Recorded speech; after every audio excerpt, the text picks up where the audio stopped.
दोस्तों अस्सलाम वालेकुम। हक़ मौजूद जी सिंध। उम्मीद है तव्हीं सब खुश हूंदा। साथी पाण ॻाल्हायूं सिंध में रहंदड़ पुराणा पखी, उन्हनि जो न हुजण ऐं घटिजी वञण, उन जा सबब ऐं कारण।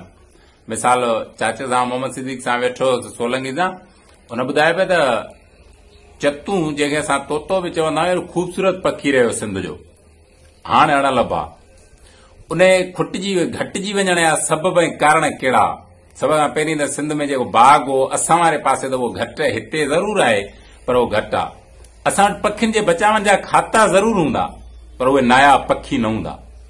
जेके क़ौमूं, जेके माण्हू ख़ुदि पखी जेको ख़ूबसूरत, उन्हनि जा आवाज़ ज़बरदस्त, उन्हनि खे ग़ुलाम बणाइनि, उन्हनि खे पिंजरनि में क़ैद करे रखनि, त तव्हां अंदाज़ो हणो त उन क़ौम जो अंदाज़ो छा। मिसाल हिकिड़ो साथी आहे मूंखे चवंदा त इंग्लैंड जो हिकिड़ो शहर आहे, उन में चई असीं वेंदा आहियूं त हिकिड़ा वॾा ज़बरदस्त क़िस्म जा पार्क ठहियल हूंदा आहिनि।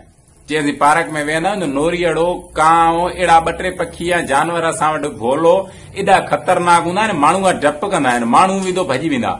पर उहो ॿुधाइबो त असां जीअं वञी पार्क में वेहंदा आहियूं त उहे नोरीअड़ा, उहे कांव ऐं उहे भोलड़ा, उहे नंढड़ा जानवर अचे असांजे पेरनि में ॿ पेर हेठि करे ॿ मथे करे असां मज़ाए अंदाज़ में ॾिसंदा आहिनि त कान का खाइण खां शइ कढे, असीं खीसे में हथो हणी ॿाहिरि हथु कढंदा आहियूं त हथ ते चढ़ी वेंदा आहिनि। इहो जेको डपु जानवर में आहे, इहो जेको डपु पखीअ में हो, इहो हुननि उन पखियुनि, उन जानवरनि सां, उन्हनि सुधरियल मुल्क जे इंसाननि केतिरो टाइम मोहबत करण खां उहो जानवरनि ऐं पखियुनि खां डपु कढियो। असां वटि त हिकिड़ो साथी असांजो इंग्लैंड मां शादी करे आयो, नसीराबाद शहर जो, माई वठी आयो सावणे टाइम में बाज़ार मां, जॾहिं गाॾी मां लही घर पे वियो त हिकिड़ो कुतो नाली में वेठो। कुतो इलाही घणो ख़राब लॻो पियो त ज़ाल हुनखे अंग्रेज़ी में चयो त हे जेको कुतो नाली में वेठो आहे न, मालिक कहिड़ो आहे? हुन चवंदो कुते जो मालिक कोन्हे। चई ईअं थी नथो सघे, जानवर आहे, हिन जो मालिक हूंदो न। चई असां वटि कुते जो मालिक थींदो ई कोन्हे को। चई छो? चई असां वटि कुता बिना मालिकनि जे हूंदा आहिनि। चई दुनिया में ईअं थींदो ई कोन्हे। चई असां वटि थींदो आहे। चई भला हिन कुते खे ॿाहिरि कढी वेझारियो, हिन जो जेको ख़र्च पको लॻे उहो आउं ॾियां थी। माई हुनखे चयो त हिते, माई खे हुन चयो त असां वटि कुता अलाए केतिरा आहिनि, केतिरा तूं वेझारींदीअ? हुन ॾिसी चयो त जंहिं मुल्क, जंहिं क़ौम में जानवरनि सां इहो अहिड़ो हशर थिए पियो, उते इंसाननि सां कहिड़ो हूंदो, ऐं हिन शहर में न रहंदसि। ऐं माई ॿिए ॾींहं ते हली वई। त उहे जेके नायाब पखी, जेके नायाब जानवर असांजे समाज जो हिसो आहे, सनातन इंसान सां गॾु ज़िंदगी गुज़ारी, जिन मां इलाही साथरा, जेको इन जो जेको ख़ूबसूरत आवाज़ हूंदो, तोते जो, तितर जो, मोर जो, चकोर जो, इहे असां ॿुधा रुगो। असांजे ॾिसण में हाणे ईंदा आहिनि ज़रूर, पर पिंजरे में आज़ाद न।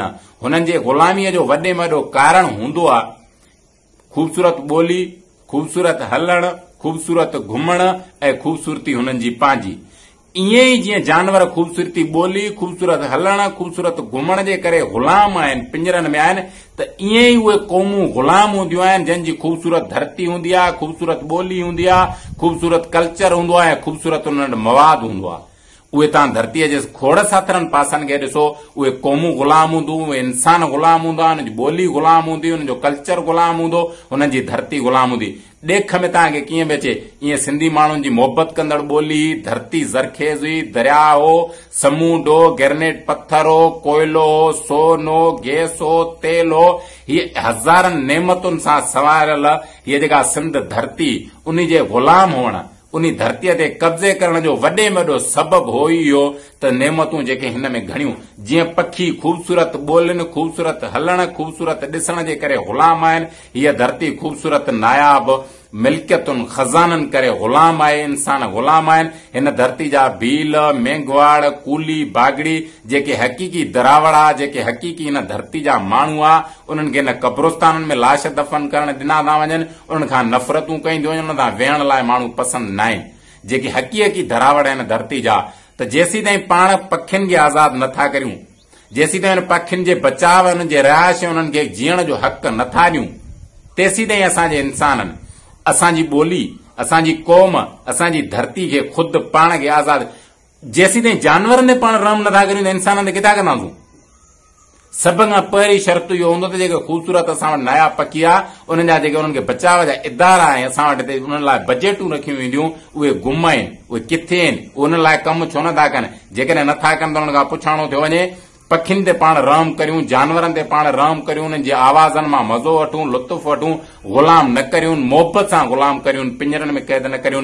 मूंखे उमीद आहे त असीं उन इंसाननि में शामिल हूंदासूं जेके भलनि इंसाननि में शामिल हूंदा आहिनि, जेके क़ौम वतन जे माण्हुनि लाइ सोचींदा आहिनि, ॻाल्हाईंदा आहिनि। हक़ मौजूद GSN उम्मीद आहे तव्हांखे असांजो वीडियो पसंदि आयो हूंदो। असांजो वीडियो वणे असांजे यूट्यूब चैनल अरड़ो तराजी खे सब्सक्राइब कजो ऐं बेल आइकन जे बटन खे दॿाइजो, अॻिले वीडियो नोटिफिकेशन तव्हां ताईं पहुचाए सघूं।